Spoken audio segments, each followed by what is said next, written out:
Est-ce que les cartes Lego Star Wars, c'est fini chez les magazines Lego? C'est la question dont je me pose. Bonjour à tous, on se retrouve pour une vidéo pour une review d'un magazine Lego Star Wars, donc c'est celui du mois d'août. Donc comme vous avez pu l'entendre au début de vidéo en phrase accrocheur, je vais faire ça à chaque vidéo, je trouve ça sympa, c'est qu'il n'y a plus de cartes chez les magazines Lego Star Wars. Donc j'ai en parlé vers le milieu de vidéo, donc comme d'habitude, présentation du coup de ce magazine Lego, donc c'est du coup le Droid DK qui est composé de 30 pièces exactement. Donc comme d'habitude 6,99€ chez nos marchands de journaux. Donc je passe les bandes dessinées et les jeux. Nous ce qui nous intéresse c'est le poster.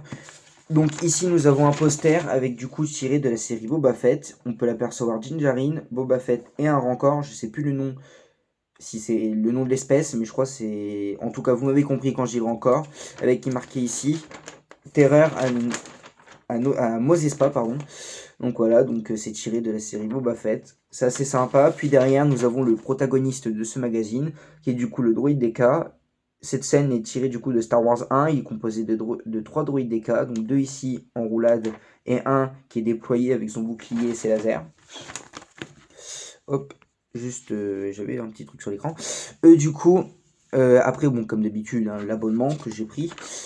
Puis du coup, à la fin, nous avons du coup le prochain magazine Lego. Donc le prochain magazine Lego sortira le 17 septembre. Du coup, bah voilà, 2025. Donc c'est encore une figurine, je trouve assez sympa qu'ils font moins de vaisseaux. Donc voilà, donc c'est un clone de Coruscant, le Shock Trooper, comme vous voulez. Avec muni du coup d'un sorte de sniper ou d'un blaster. Enfin bref, il a une bouche sur son canon de l'arme.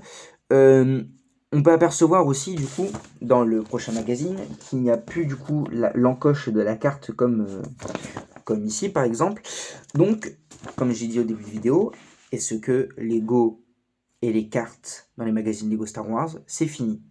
Donc, si je viens à parler de ça, c'est que je ne comprends pas pourquoi. Donc, c'est pour ça que je me pose la question du fait que dans les prochains sets Marvel, sets entre guillemets, il y a des cartes. Ici, là, on a Doctor Strange. Ici, on a Hulk vert et rouge, avec du coup Rocket et la War Machine. Ici, pour le truc de Spider-Man, il y a Captain America avec je sais plus qui. Puis ici, il y a Doctor Octopus avec Iron Man. Donc, on se dit quand même que c'est bizarre. Même dans celui de Minecraft, il y a la carte pour le prochain. Après, celui-ci il sort le 29 août, donc il sort ce mois-ci.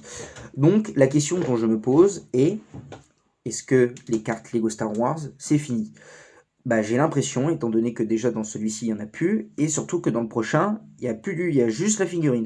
Donc voilà, donc c'est une question que je me pose, et j'espère qu'ils vont la remettre, étant donné que bah, je kiffais, et surtout que je me suis même fait un petit classeur avec toutes les figurines, pardon, toutes les cartes Lego, donc c'est dommage. Donc j'espère que Blue Ocean vont remettre les cartes, parce que ça restait quand même quelque chose d'assez sympa dans le magazine.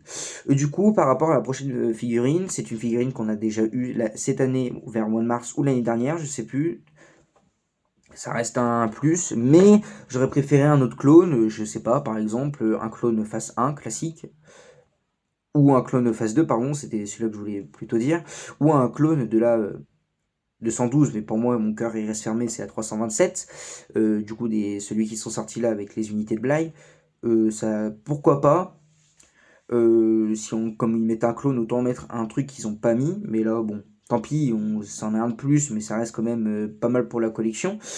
Du coup, voilà, donc passons du coup à la figurine du moment. Donc, c'est celui-ci, donc c'est un Droid DK. Il est largement amélioré que ses prédécesseurs. J'en ai pas sur moi, ils sont rangés et exposés plutôt. Là, j'en ai vraiment pas dans ma chambre, donc tant pis. Donc, il est muni du coup de 3 pattes avec un petit socle blanc transparent. Il est muni aussi du coup de 2 blasters et avec du coup ces petits 2 yeux ici.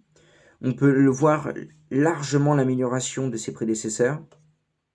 Je trouve plus détaillé. Donc il reste dommage, c'est toujours le petit bouclier qu'on ne peut pas avoir.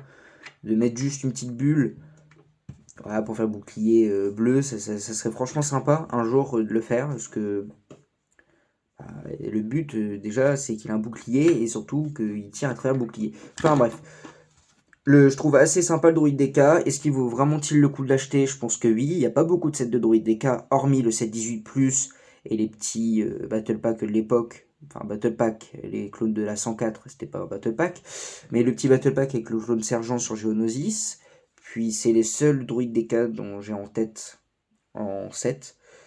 Enfin bref, il n'y en a pas eu beaucoup, donc ça reste toujours un plus de l'avoir, mais ça reste sympa parce qu'il n'y en a pas beaucoup. Donc pour les bulles d'army, des trucs du style, ça peut être vraiment sympa d'acheter ce magazine-là. Pour le coup, que des clones de Coruscant, autant acheter des Battle Packs, ça reviendra au même, ou la Gunship. Donc voilà. Bah, j'ai rien à dire d'autre sur cette figurine, du coup. Elle est assez sympa. Puis bah c'est tout. Donc j'espère que vous aurez aimé ces vidéos, et pour ce,